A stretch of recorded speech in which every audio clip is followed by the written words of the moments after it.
নমস্কার, আর একটা গুরুত্বপূর্ণ আপডেট নিয়ে চলে এলাম। খুব গুরুত্বপূর্ণ ভিডিও। চ্যানেলে ফার্স্ট টাইম দেখলে চ্যানেলটাকে সাবস্ক্রাইব করে বেল আইকনটি টিপে রাখতে হবে লেটেস্ট গুরুত্বপূর্ণ আপডেট পাওয়ার জন্য। যুবসাথী নিয়ে একটা আপডেট এসছে। যুবসাথীর টাকা ঢোকেনি কেন, আজ মুখ্যমন্ত্রী সব জানিয়ে দিল।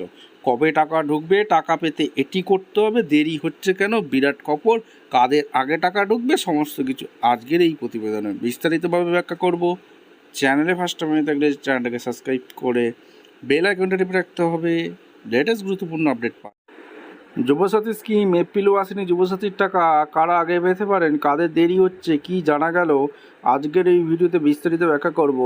অন্যদিকে কেউ কেউ আবার মার্চ মাসেই টাকা পেয়ে গেছেন, তবে এখনও এমন অনেক আবেদনকারী রয়েছেন যারা এপ্রিল মাসেও এখনও টাকা পাননি। এপ্রিলে কি যুবসাথীর টাকা মিলবে? আবেদন করার পরে অনেকের ব্যাঙ্ক অ্যাকাউন্টে এখনও টাকা জমা পড়েনি। স্বাভাবিকভাবে এই নিয়ে অনেকেই চিন্তিত। অনেকের প্রশ্ন, বন্ধুদের টাকা এসে গেল, আমারটা এলো না কেন? আবার অনেকেই মার্চ মাসের টাকা পেয়ে গিয়েছেন, কিন্তু এমন অনেক আবেদনকারী আছেন যারা এপ্রিলেও টাকা পাননি।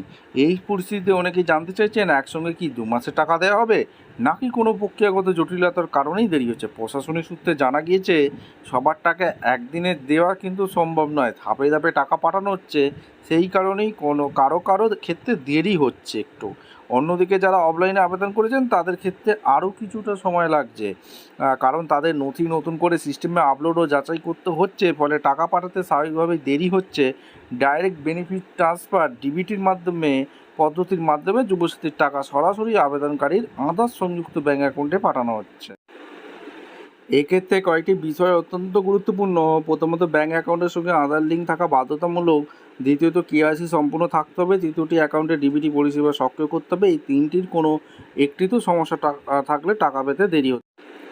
এছাড়াও আবেদনকারী তথ্য জেলাভিত্তিকদের যাচাই করা হচ্ছে, তিনি বর্তমানে অন্য কোনো চাকরিতে যুক্ত কিনা, তারা ভোটার কার্ড, পরিচয়পত্র এবং শিক্ষাগত যোগ্যতার নথি সব কিছু খতিয়ে দেখা হচ্ছে। ফলে পুরো প্রক্রিয়াটাই কিছুটা জটিল ও সময় সাপেক্ষ। সরকারি কর্মীরা নিরন্তর এই কাজ চালিয়ে যাচ্ছেন, তাই কিছুটা দেরি হওয়া স্বাভাবিক।